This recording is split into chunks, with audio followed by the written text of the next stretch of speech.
Years back, when I was working on the book, The Buddhist Religions, I sent it to a scholar who was an expert in early Mahayana. Had her read through the book, and she was surprised at the point I was making about Theravada, was that most people in Theravada countries don't think of themselves as following the Eightfold Path. Instead, they think of themselves as developing the 10 perfections. She thought that the perfections were a Mahayana invention. Actually, they came before Mahayana split off. And they really are a powerful way of understanding how Buddhism is practiced in Southeast Asia, Theravada countries. Because they deal with the virtues you need and the virtues you develop as you go through daily life.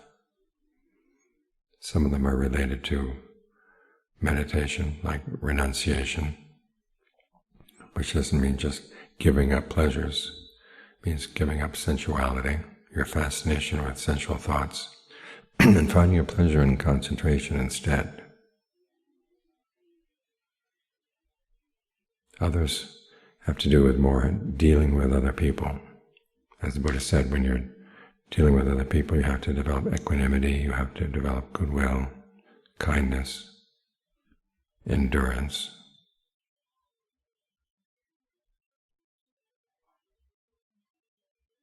And all those play a role in your meditation, especially the endurance. Still, there's a special need for developing these qualities as you deal with other people.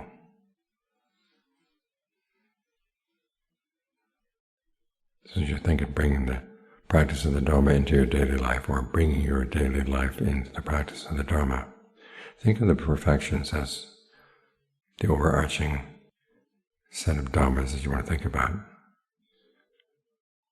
They can all be explained under one perfection, which is the perfection of determination. I was mentioning yesterday how someone was surprised that the element of goal orientation there was in some of my books. Well, think about the Buddha. He was extremely goal-oriented. He left home because he had a goal. And he kept on practicing even in spite of many false starts, because he held to that goal. And even after he attained the goal, then he continued having goals. He decided he would set up the Dhamma, the Vinaya, so that it would last for a long time. That was a big project. Gaining awakening took 6 years, setting up the Dhamma and Vinaya took 45. Every time he gave a talk, it was with a purpose. If he could get people to gain awakening by listening to the talk, that's what he would try. If he realized that they were not ready for that yet, he would try to send them in the right direction. So he didn't just give talks as a matter of ceremony. He didn't teach as a matter of ceremony, he taught with the purpose. So when you're thinking about bringing your life into the practice of the Dhamma, what is your purpose? Think about that. The Buddha would recommend that you make your purpose ultimately the end of suffering. Then you have to think about what you have to do in order to get there. What aspects of your life are getting in the way? What aspects of your life are helpful? You want to sort things out along with that standard. And then you think about the 4 qualities that go into a good determination. You start with discernment. Just as the Noble Path starts with right view, you want to have a clear idea of what would be a worthwhile goal for your life, and then what you have to do in order to get there. Under discernment, the Buddha would also list goodwill. At one point he said, if you have ill will for other people, that's wrong view. Not just wrong resolve, wrong view as well. But goodwill doesn't mean simply being nice to other people. It means thinking about what true happiness would be for you and for others. What you have to do in order to find true happiness. Use your discernment for that. That's where discernment and goodwill come together. You could use your discernment for all kinds of goals, but if you want to go of true happiness, it means you have to have goodwill for yourself. If you want your happiness to last, you have to have goodwill for others.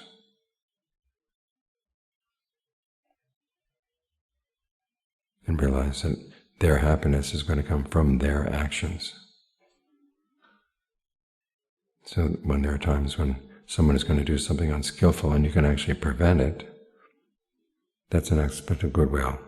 They may not like it, but as John Fu used to say, we're not here to get other people to like us. We're nobody's servant. Nobody hired us to practice. Nobody hired us to be born. But we think of their happiness because it has a bearing on our happiness. We think of their happiness in terms of their acting in skillful ways. Our happiness comes from our acting in skillful ways. This is why we're not Buddhist doormats. And there was that case where the bandits have pinned you down and they're sawing you into little pieces with a two-handled saw. And that's the case where they've overpowered you. There's nothing you can do. You just have goodwill, starting with them and spreading to the whole cosmos. And that's for your good, that's for your happiness. Because if you were to die at that moment with ill will, you would be reborn in line with that ill will, probably with a desire for revenge. And a life devoted to revenge is not a useful life. It's not a happy life. But if you can maintain goodwill in situations where you're totally overpowered, that means your mind is larger than the situation. And that's a lot of what Dharma practice in daily life is, making your mind larger than the situation. Thinking what would be for the true happiness of everybody all around. That's the first aspect of a good determination. Discernment, which encompasses discernment and goodwill.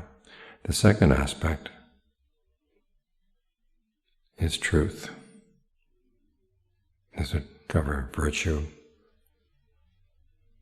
right effort, and endurance? Once you've decided that you have a goal, you stick with it, and you do what needs to be done. Whether you like it or not, whether it's easy or not, you try to be true to your goal. Otherwise, it's not a goal anymore. The third quality is generosity. Generosity here can cover giving up unskillful attitudes. It can cover the act of actually giving. And renunciation. As I said earlier, renunciation is giving up your fascination with sensual thoughts. You find your happiness in the practice of concentration. You want to have the concentration as your food as you go through life. And of course, you don't have as much time when you're outside of the monastery as you would in the monastery. But you do actively have to make time for your meditation. Because the world doesn't make time for you. This may mean little meditation breaks as you go through the day, having a part of the day when you devote it totally to the practice. And that goes with generosity, the act of giving. You give of your time, you give of your material wealth, you give of your energy, you give of your knowledge. You want to find opportunities to give as much as you can. The Buddha advises that you not harm yourself as you give. In other words, you don't give so much that you're depleted by it. You don't harm others by the way you give things. In other words, if you give something to a monk, make sure it's the kind of thing the monk can use and maintain his precepts. There's a lot that goes into giving, and devoting yourself to giving is one of the ways you can find enjoyment in the practice, as you try to use your creativity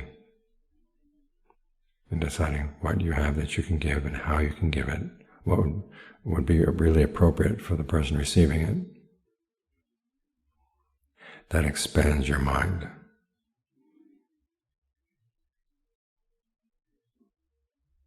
And then finally there's calm, which covers endurance and equanimity.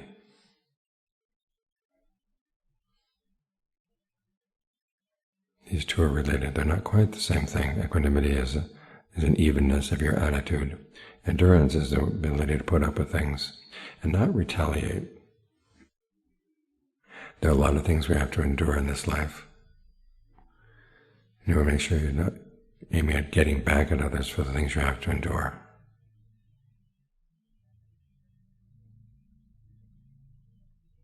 The more you have this endurance, then the more you can deal with problems of pain in your own meditation.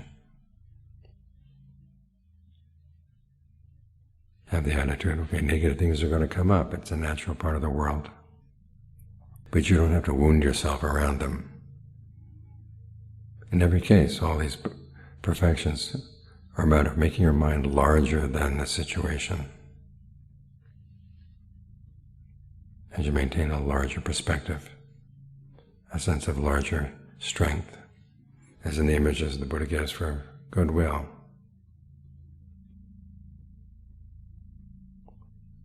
Your mind is like earth. The people who are abusing you are like a little man coming along, and he's got a hoe and a bucket. He's going to dig the earth and spit on the earth and piss on the earth, saying, "Be without earth, be without earth." But because he's so small and puny and the earth is so large, he's never going to succeed. You want your goodwill and endurance to be that large. You make your goodwill like space. People can come and try to write things in space, but there's no place for it to stick. You want a mind that's not sticky.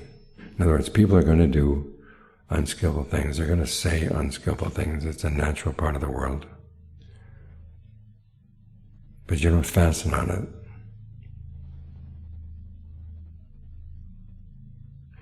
This is why we say that it's not a matter of bringing the Dharma into your daily life. It's more a matter of bringing your daily life into the Dharma. Let the Dharma be larger, because it is.